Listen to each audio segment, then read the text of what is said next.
Okay, let's talk about the pelvic floor and why we need to use the pelvic floor muscles and how to use them in a yoga practice, but also most importantly in daily life, how we live to be supported, to be strong, to understand, the difference between, with this relationship with our pelvic floor muscles or our lower abdominal muscles, how they're connected to our respiratory muscles, and why it's a good idea to know about them. Okay, so my personal practice of yoga, over 30 years ago, I started practicing yoga. I come at it from a meditation point of view, learning to meditate, understanding how important this was to my life and still is. The discipline of that practice. So meditation, breath work, mindfulness is really, where I am. Physical postures, they're great, absolutely love them, but my practice is very much grounded in meditation.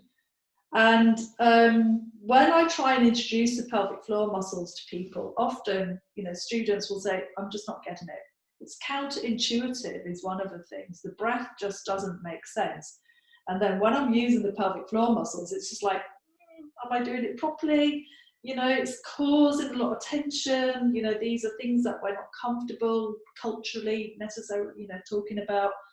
So, so it's tricky. When I started teaching yoga, when I started practicing yoga, I was in my mid to late 20s. I hadn't experienced life yet, and I still hopefully have a lot more to experience, so I don't know what is coming next in these things. So often pelvic floor things come up at a time of pregnancy and having children and postnatal things. Hormonally, there's, we tend to only start to address issues with any part of our body once they're injured or they're not working, and we go like, oh right, I never knew. We take the rest of it for granted. But there's kind of a lot more to the pelvic floor than just the obvious things around incontinence, let's say. So again, when I look back over my life, at the time when I started practicing yoga, I hadn't had children, I hadn't aged, I hadn't gone through all those fluxes of what I've just mentioned, and gone through the menopause. So, understood the hormonal influences that will also affect every part of our body. And what all I can tell you is that I do practice these exercises and they do work. And there's times when we don't have to practice so much, and there's times when we do have to bed ourselves into our practice. But the thing is, it's not really about, am I only using the pelvic floor muscles? It's just like, I want to be strong and steady, capable, functioning, happy in myself, whatever the situation. So there's kind of other reasons that bring me always to my, pretty much a daily practice.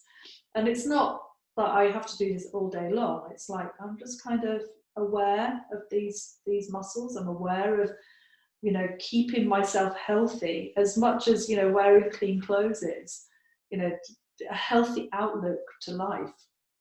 So the pelvic floor is, obviously this area in our groin, and often in a yoga term is sometimes mula bandha.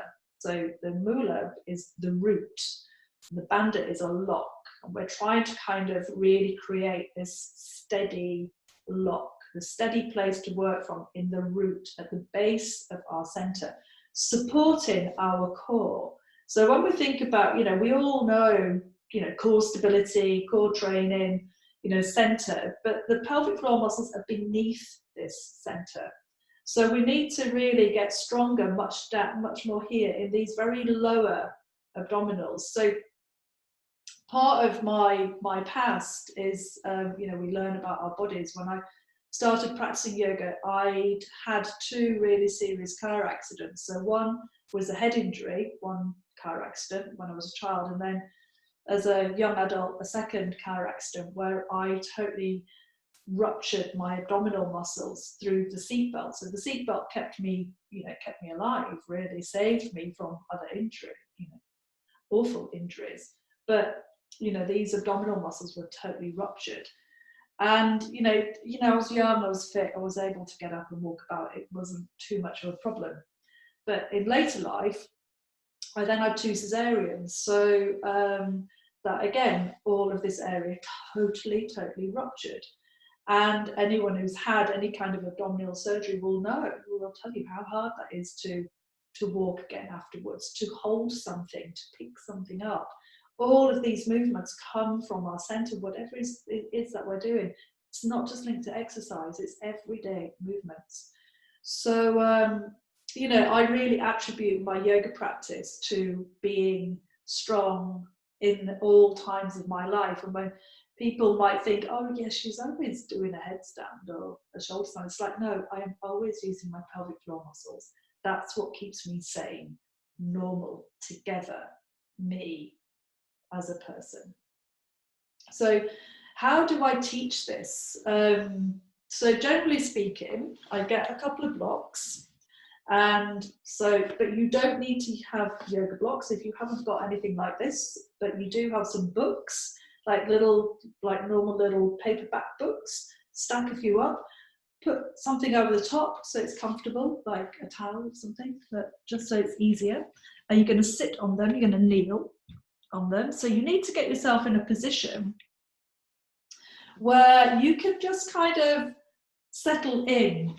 Okay, so you just go like, yeah, this is like, I feel all of the whole area of the pelvic floor resting on the surface of the block. Just kind of, relax in there, just go like, okay, right. Get an understanding of this. And then sort of think, okay, right, just lift everything that you've just relaxed and gone on the block. And just lift it all. Now, when you lift the pelvic floor muscles, often what tends to happen is when you're learning to use these muscles is you kind of tend to get like, I have some lifting my pelvic floor muscles, but they're not here, they're not in the shoulders, they're down there, okay? And same with the breath. So when I say, breathe and contract the pelvic floor muscles, people go. So we kind of do this thing where we inhale to do something, but that's not how life works. When we're going to do something like pushing a piece of furniture, for example, picking something up, you breathe in and then you pick up and you breathe out. You kind of push on the out breath, okay? So just kind of bear that in mind. So we're not using the muscles to breathe with. They are enhancing our ability to breathe better, because this kind of inhale, short breath, like up in the head, that's going nowhere. You want to be able to breathe into the whole of the body. So when you're breathing in, just kind of really think, just relax. Have that feeling of letting go. Let these muscles relax, let your body relax. And then as you're breathing out, just lift the pelvic floor muscles off the surface of the block. Now, don't go into too much detail because you can get really complex about this, like which bit of the pelvic floor. Just go like, just lift it. And practice it. You're not going to get it first time, okay? So as you're exhaling, you're completely relaxed and you're lifting the pelvic floor muscles. So I'm lifting mine. There's no movement in my shoulders. I'm completely relaxed. I can still speak. It makes no difference. Okay, so it's a practice. So when you're breathing out, you're engaging. Now you might start to feel, you're going to keep practicing this all the time while I'm talking. You might start to feel that when you're lifting the pelvic floor muscles, it is these muscles deep in the groin, in this area, that you feel are contracting. So when people talk about wanting to tone up their stomach muscles, okay, so it's not necessarily the muscles, is it? We usually want to get rid of the flesh that's, that we can see, okay? So this is really about, think of this word, contracting muscles. As the muscles tighten, they come together. You will get stronger because you're engaging the muscles. Okay, but we're not doing a sit-up. So if you're doing if you're thinking, right, I want to tone up my stomach muscles, so I'm going to do all these kind of sit-ups and crunches, and you're feeling it here. So it's these rectus abdominals, it's the higher abdominals that are working. So when people talk about 6-packs, great, or even an 8-pack, you are using all of these, you can see the definition. But generally, most of us just want to feel well. We want to be strong. We want to, have a steadiness in our life. We want to have control over our internal organs. We want to get that uplift. So most of the time, this is going to come from the pelvic floor muscles, and you will get stronger. You will start to tone the muscles that are important, especially, it is especially if you've had a baby, especially if you've been pregnant, especially if you've gained a lot of weight, especially if you're suffering hormonal issues. All of those things, they're gonna, we go down there, don't we? We get heavier and heavier. All the weight is here in the groin. This, so we're just kind of reversing that. And we're not doing it by what I've just done, which is I'm just going to do this. It's just no, I'm going to lift the pelvic floor muscles, start to support myself. I'm going to support this core. So the pelvic floor muscles, Mula Bandha, Uddiyana Bandha, the abdominal lock, if we want to go into yoga phrases, but just think, start to just use the pelvic floor muscles. Don't get any more complicated than that. So we're just breathing. So as you're inhaling, everything is relaxing, just let it go. Use it as a meditation, because 5 minutes meditation every day, it's going to really help you to be clear, calm, focused, capable, able, happier. Okay, so as you're breathing out, you're lifting the pelvic floor. So all the time you could be doing these exercises and you get all these extra benefits. Okay, all these other good things start to come to you. Okay, so I am going to go on now to speak about the sensitive issue of incontinence, okay? Because a lot of women, men too, but more women, over 50 upwards, something like 50% of women suffer from incontinence. Yuck, awful, horrible, just awful on every level. But, younger women too, it happens to all of us. So how do we help? How do we help this? Well, there's lots of devices out there. There's lots of stuff. There's lots and lots and lots of stuff. But think of this. It's just strengthening muscles. When our eyes begin to weaken before we cave and have glasses, it's just we might need glasses for all sorts of different reasons. But generally speaking, when we're younger, we need to just, use the eyes, do the eye exercises, and we know it works. They feel better, okay? And then, if we've got an injury in our bodies, we're going to do the exercises. I'm kind of using that as things, because we're going to move the body. We don't want to get to a place where it's all happened. But if we can get a grip of it. Okay, I kind of like that saying as well, get a grip of yourself. We can kind of change the dynamic. And even just by saying to yourself, okay, I'm going to do something about this, it's empowering and it's strengthening. So just having the attitude and not giving into it, going okay, everyone goes, oh yeah, I feel like that too. Well, sometimes that's not good enough, is it? It's just just because everyone else is having a bad time doesn't mean say you have to have a bad time with it. And by the nature of you becoming better and stronger, you can share that with other people and say, well, actually, I did these exercises and it helps. So I want to get into the sort of aspect of bladder control, because that's the thing that affects a lot of us. Okay. So there's many, again, tons of information out there. This is a very, very quick talk, very quick. Okay, so when you get that urge to go for a pee, you're kind of out walking, there's no toilets, it's holy shit, what am I going to do? And you get that kind of urge, and it can happen anywhere. A lot of me and my friends would go why does this always happening when you put in the key in the door? So often it's something that we're always doing. It's almost like mind over matter. This is what happens. So the key to really using your pelvic floor muscles in those instances is to relax. So the first thing that we do when we're going to go for a loop for a pee is we tense up, cross our legs, go like, no, it'll, it's like that. And again, it's just like, that's not educating the pelvic floor muscles. That's just tightening the whole of our body. And it's getting, it gets more and more difficult. And it's a repeated action. It's a repeated action that doesn't then help the bladder muscles to train themselves to be stronger and override that urge. Okay, so what you do is you relax, and you can do this. You really can. You just relax, like what we're doing now. Just going, okay, just letting it go, because that's stopping. That action will stop the urge, and then lift the pelvic floor muscles, but do it in a relaxed way. So it's not about clenching tightly, crossing the legs and all of that. It's just about, lift the pelvic floor muscles.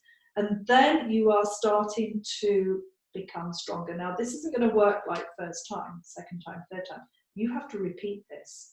So the time when you get that urge and you kind of caught short somewhere, that is a good time to actually train your pelvic floor muscles.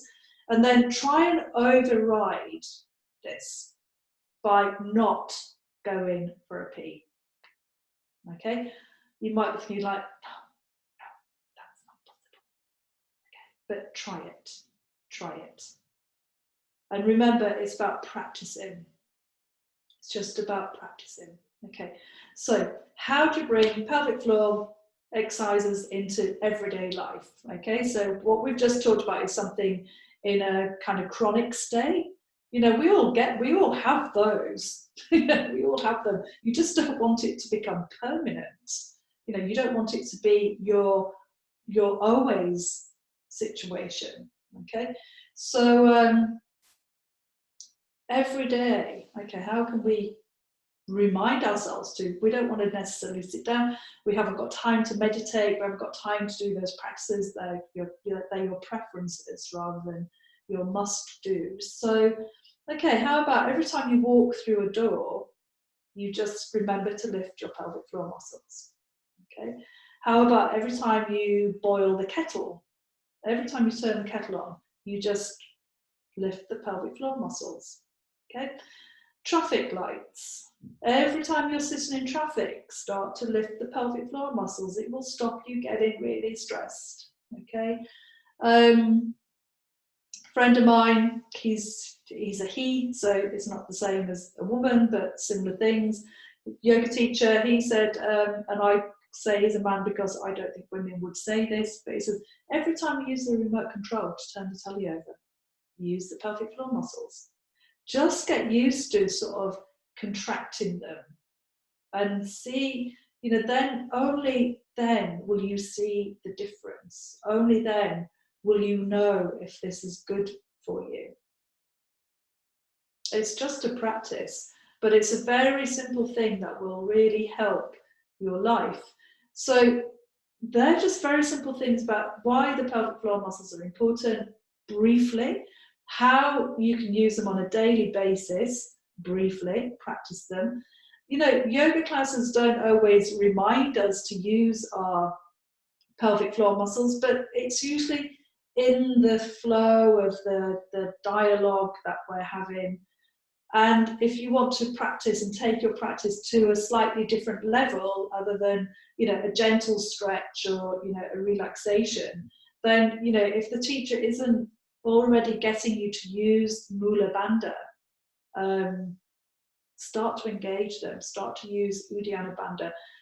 These are as much from a safety aspect as anything else. They protect your back, so you're less likely to sort of, like overstretch or something. They hold as steady, okay, and they take the weight off. We kind of lift upwards instead of kind of falling into a state of gravity. We hold ourselves better. Okay, so that's my little chat. It's important. These are important subjects. I'm glad that I finally got around to recording a video, because sometimes when we go into this in classes, I can obviously go off into one because I think it's really, really important.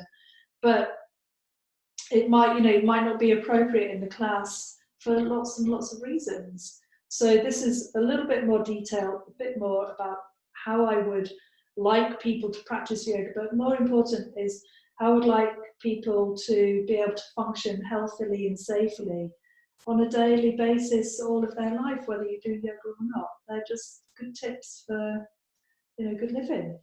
So lift your pelvic floor muscles and smile. Yay! Take care.